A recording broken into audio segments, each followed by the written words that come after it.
Greetings and welcome back. Today, we're going to be talking about letting go. Dr. David Hawkins is one of my favorite people ever to have graced the face of this earth. Now, he was a medical doctor, a psychiatrist, and he had some spiritual epiphanies. And over the years, he's wrote many books. One's called Power versus Force. This is the original version, then the updated version. And then he's gone on to write a whole bunch of other books explaining the nature of consciousness itself. He's also written a beautiful book about success. And in the next little bit, I'll go through all of the books individually to let you know all the benefits associated with reading them. So this book in particular, Letting Go. Now, the reason why I love this one is because letting go is something that we say. It's something that we've shared with other people. We say, nah, just let go of it. But what does it actually mean and how do we do it?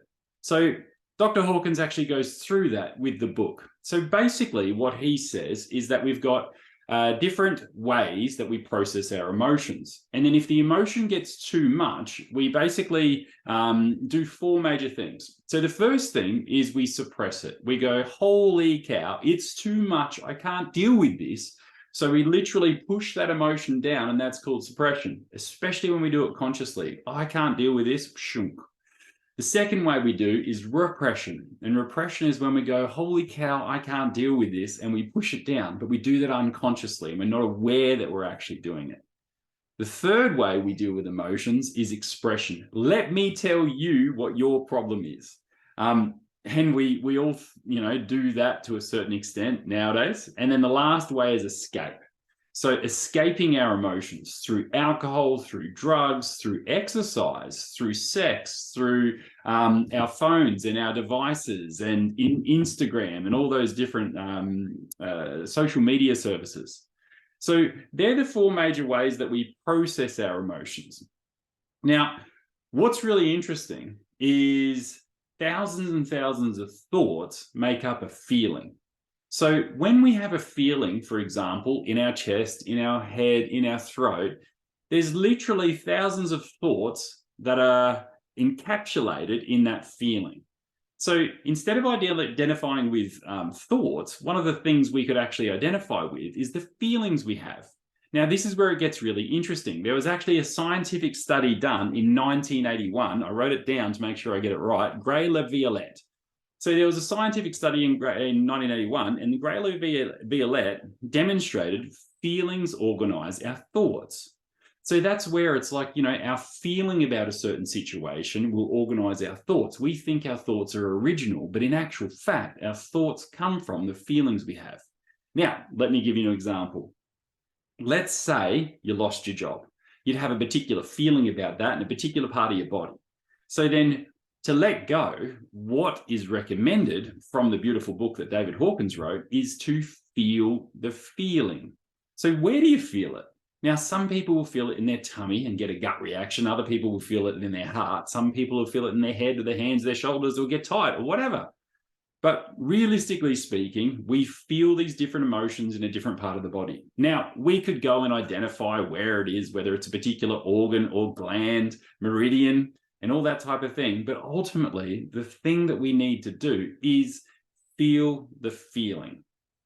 Now, one of the other things that's really interesting from a different religious perspective, so in Buddhism, you'll suffer in direct proportion to the amount of attachments you have. In Christianity, you'll suffer in direct proportion to the amount of things you haven't surrendered to God.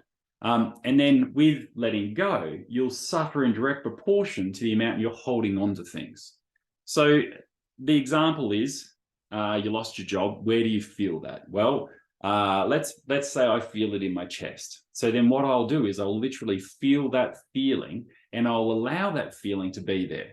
Now, if I try and do something with that feeling, like push it down or move it out or anything like that, we're really manipulating it. And ultimately, that's very forceful. So what we want to do is we want to use the power approach or a higher vibration, higher frequency by allowing it to be there.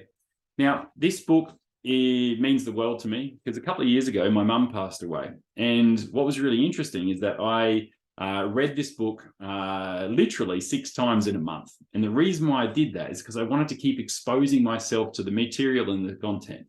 So when I was thinking about my mum passing away, especially on the flight down to Adelaide, it was a couple of hours to go and visit the family. So basically, the hardest part for me was never actually seeing my mum's name or number pop up on my phone ever again. So that was one of the first things that I needed to let go of. So I'd think about not speaking to my mum, and I'd have this reaction in the body, and it would be very tense. So then I would literally just sit with that feeling of never seeing my mum's number come up, and just allow that to be there without wanting to change it or manipulate it or push it away or anything like that. So the whole idea is to sit with the feeling, to allow it to be there, and eventually it actually runs out. Now, the reason why it runs out is because these negative feelings that we're holding on to aren't eternal. So the only thing that's eternal is love.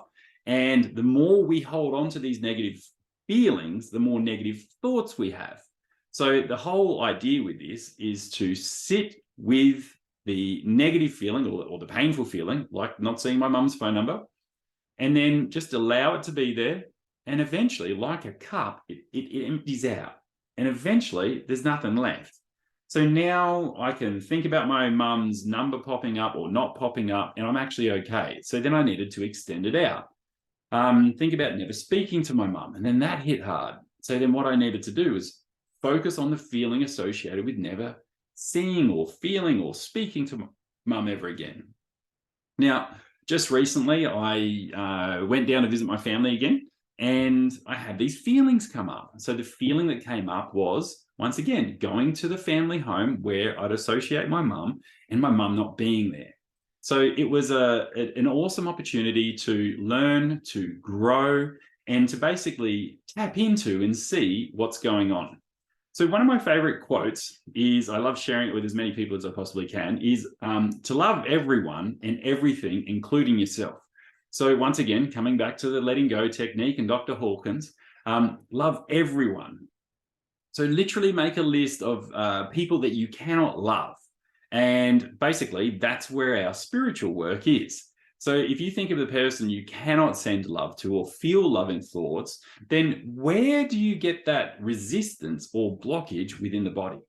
So then by feeling that resistance or blockage within the body, what we're doing is we're allowing it to run out. Like that cup analogy where the water will run out of the cup, eventually there's nothing left in the cup and it's just the cup. So then love everyone and everything. So what can't you love or feel love about, including yourself? So what can't you love about yourself?